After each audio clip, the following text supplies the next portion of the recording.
Hi VC, Dale Gatefold 33 back with another video, and this is going to be my Lost in the Collection video for May 2024. I kind of think the last video I did might have been my Lost in the Collection for April 2024. I've been busy this month and not had much time for making videos, but I must get a grip of that.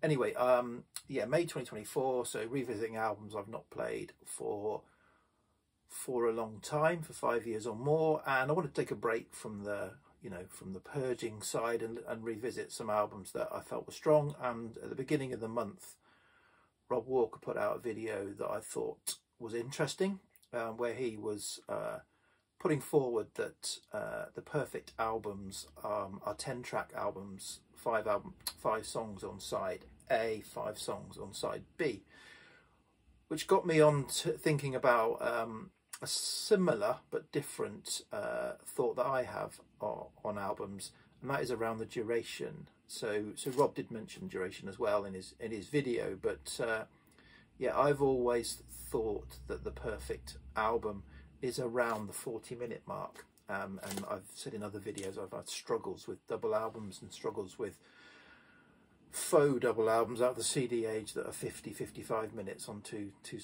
four sides of vinyl, etc, etc. But anyway, I'm not going to cover all of that. I might do that in a different video. But this is about, yeah, I think the perfect sweet spot is somewhere between around 20 minutes a side, 40 minutes, a minute or two either side. So in this video I've picked albums that fit into that, but I thought I'd also test Rob's hypothesis as well by picking a few 10-track albums and then a few that weren't like that at all, just to see if it is the duration or whether the number of tracks does have a factor or not. For me, obviously, for others you'll be thinking, what on earth? So yeah, I think Rob's, I did a check on the albums that Rob showed. Although they were 10-track albums, 5 and 5, the actual duration ranged from 33 minutes to 48 minutes. So there was still a fair spread of duration on those albums.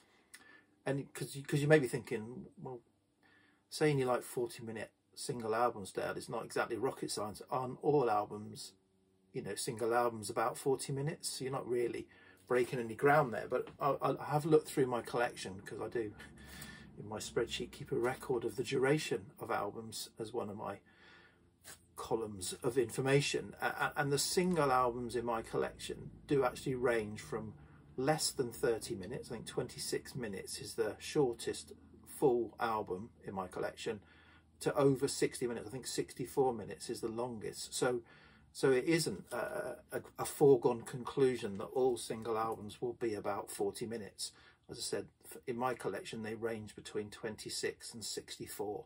So and the other kind of, the reason I've settled on around the 40 minutes is I remember reading something when I used to do training, that 40 minutes is about the attention span for a kind of subject, and if you get beyond the 40 minutes, people start to lose focus, lose concentration, and you might as well have a break. So again, I think there is something about, certainly in me, 40 minutes is or thereabouts, 38, 42, maybe 37, 43. I'm not being too precise. So anyway, that's wasted nearly 4 minutes. Let's get on with actually showing some records, Dale. So these are all records that I really, really like or love. So I've not tried to complicate matters by showing records that I'm dubious about. These are all strong albums that I haven't played for a long time. I've probably played them digitally, but not spun the albums. So first up, an album I've shown plenty of times. This falls straight into the absolute sweet spot for both Rob and me. So this is Camera Obscura and Let's Get Out of This Country. So Scottish indie twee pop band Camera Obscura just put out a new album recently, which I do have, which I'll show in another video, yeah, absolutely love them. And this album is 40 minutes on the nose, and is also 10 tracks, 5 tracks on side A, 5 tracks on side B. So it ticks all the boxes and is an album that I absolutely adore and highly recommend. I have written some notes. yeah, so let's refer to my notes, actually say something. So this opens with the track Lloyd, I'm Ready to Be Heartbroken, which is a homage or a callback to Lloyd Cole and the Commotion's Rattlesnakes, where the final track is Are You Ready to Be Heartbroken? So I've said that before in videos, but this has got some fantastic songs, including Let's Get Out of This Country, the title track, Tears for Affairs, the beautiful Razzle Dazzle Rose that closes it, If Looks Could Kill. Yeah, great album of, say, indie pop. Okay, this one, 1969, so this is 5 + 5 tracks, 39 minutes, so still sticking into the ticking both boxes very close. So a 39-minute album, 5 tracks on each side, and yeah, great album. This is British blues rock, Jethro Tull in their kind of more blues rocky phase, 1969's Stand Up. Yeah, so from what I've said, a thick, heavy feel to the opener A1. Great instrumental, 3rd track. Oh, sorry about that. And yeah, the rest of side 1 is also great. Rocking start to side 2, builds up to the epic sort of closing of the album. So yeah, a really strong, if you like, late 60s blues rock with a few folk leanings, I suppose, if it's Jethro Tull. Stand Up. This is the 2016 Stephen Wilson remix. I have had other versions of this, earlier versions. This has got the gimmick Stand Up cover. I'm not going to get it out of the sleeve to show that. Okay, a bit of folk from 1973. This is Bob Jansch. Bob Jansch, who's he? Bert Jansch, even. And Moonshine. This is a reissue on the Great Earth label. They put a lot of really great folk reissues out. So this is 9 tracks, 39 minutes, 4 tracks on side A, 5 tracks on side B. So there's a bit more electric and produced feel to this for Bert Jansch. Nice flute on the opening track. Some arrangements by Tony Visconti. Lovely rambling Moonshine opening track to side 2, the title track, First Time I Saw Your Face, the cover of the Ewan MacColl album, and the beautiful Ramble Away. Some great arrangements on this album. Yeah, not everything works perfectly, but a really nice album. Not his best, but a strong album. Okay, next up, I thought I would veer away from the sort of 10 track, still sticking within my time frame, but see if I test whether going to a shorter or fewer tracks, sorry, would change the mood or change my appreciation, just to test that. So this is Blue Nile's debut album, Walk Across Rooftops. This is an original, a bit of a grubby cover, but a nice Lynn Press album. Beautiful post-punk dark album. Lovely feel to this album. The opening 2 tracks, A Walk Across Rooftops and Tinseltown in the Rain, standouts for me. And yeah, so 84, 83. Great album. But yeah, really enjoyed this still. So the drop down to 7 tracks didn't change my enjoyment of this. But you know, it's a 38-minute album, which is again is in my sweet spot. So love this album. Okay, one of my all-time favourite female vocalists, certainly my favourite female folk vocalist, Sandy Denny. This is her self-titled solo album, Sandy. 10 tracks, about 10 tracks, 41 minutes. So again, in the sweet spot, 1972. This is a reissue. Would like to get a nice original of this, but this is fine for in the meantime. Gatefold gatefold reissue. So yeah, it's got guest musicians. Richard Thompson's on this, some beautiful guitars on the opening track. It'll take a long time. Some quite interesting production. Tomorrow is a Long Time has got some good production on it. So covers of obviously some Bob Dylan songs. Linda Peters, or Linda Thompson as she was to become, features on that, I think. Yeah, lovely, haunting, beautiful Bushes and Briars. The closing track, The Music Weaver. Yeah, really strong solo Sandy Denny album. 39 minutes, no, wrong, 41 minutes, 5 tracks. Lovely.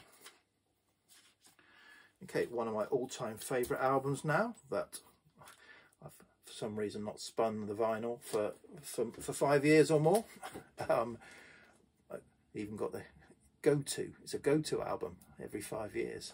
Bob Dylan's Oh Mercy. So this is the Daniel Lanois production, 1989, a return to form for Bob Dylan. Again, this is a 5 + 5, 39-minute album, and yeah, just pretty much everything on this is great. I love this album front to back pretty much, and an absolute beautiful enjoyable album. And again, in my time frame, let me turn over.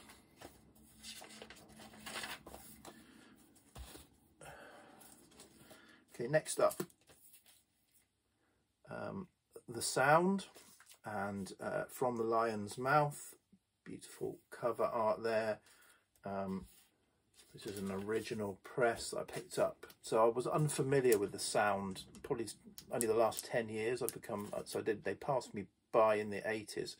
I'd love to get hold of their debut, their debut. I have it on CD.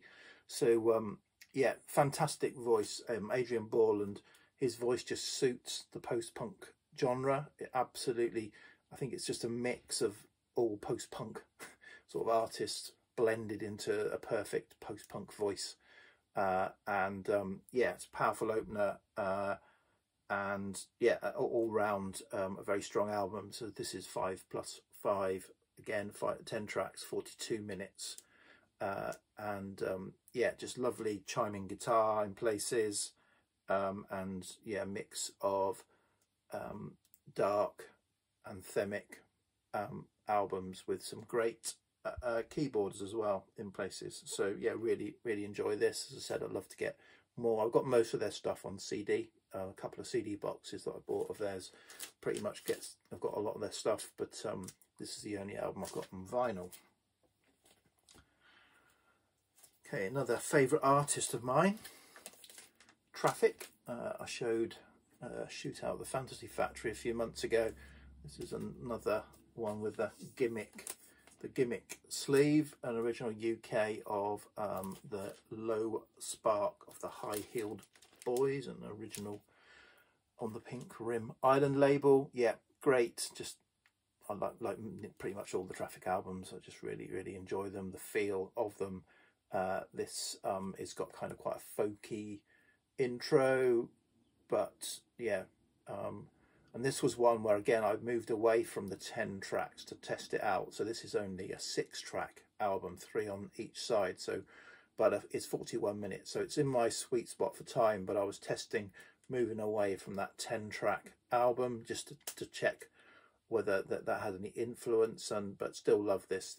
I just love the meandering style and feel of this album. So it suits probably longer tracks. So it didn't diminish my enjoyment at all in it being fewer tracks, and obviously it's still in my sweet spot at 41 minutes. Yeah, so yeah, some great flute, and yeah, all round enjoyed this. The title track is a long track, and yeah, it just kind of works really well. Okay, let's go to the opposite extreme and go for an album with lots of tracks on it, but still within my sweet spot. and we'll go for Tom Waits' Swordfish Trombones from 1983. This is probably in my top 5 Tom Waits albums. It's not as high as I would like it to be. I need to, you know, give it more attention. It's very varied, I think, very varied album. But it's 42 minutes, so it's in my time sweet spot, but it's 15 tracks, 7 on side A, 8 on side B. So really this is testing does lots and lots of tracks actually have any impact. Opens with 2 great songs, Underground and Shore Leave, and 16 Shells from 30/06 is a great kind of aggressive song, rock song.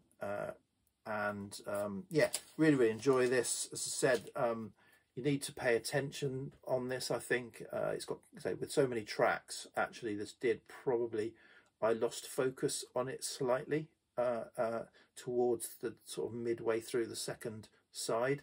So don't know what that's telling me, but yeah, but overall a great album with a lot of variety in it. Maybe it was the variety that foxed me. Okay, and then finally so these are all great albums as far as I'm concerned. Marillion, Misplaced Childhood, again another UK original, and great album. I love the Fish era Marillion. So this is back to a 5+5, 10 tracks, 41 minutes, and yeah, great kind of side A, sweet, and you know the hits, Kaylee and Lavender. Kaylee, song that was everywhere in the 80s, so I haven't played this for a while, so didn't mind it. And side B, nearly as good as side A, but I think side A with the bittersweet going into Heart of Lothian is just a great kind of side of music. So yeah, this is 5 and 5, 41 minutes, and yes, it features obviously Fish on vocals, but I think never gets enough credit. Steve Rothery's guitar is just kind of fantastic. He's one of my top 10 guitarists and doesn't really get mentioned in great guitarist lists, but I think he's a very consistent guitarist over the years. So there you go. That is my 10 albums, sort of testing out my my sweet spot of the 40-minute or thereabouts being the best experience of a vinyl album, alongside Rob's 10 track 5 and 5 being the best experience of a vinyl album. And I think I'll say I'm sticking with my theory about the time, and I didn't really feel, apart from on that Tom Waits album where I had a lot of tracks, that the number of tracks really had an impact on my enjoyment. It was, for me, it was the time. I'm sticking to that theory. Okay, so that's my Lost in the Collection for May 2024. I'll be back. I need to do some more videos. I'll try and do a few finds videos perhaps over the weekend. Okay, cheers VC, thanks, bye.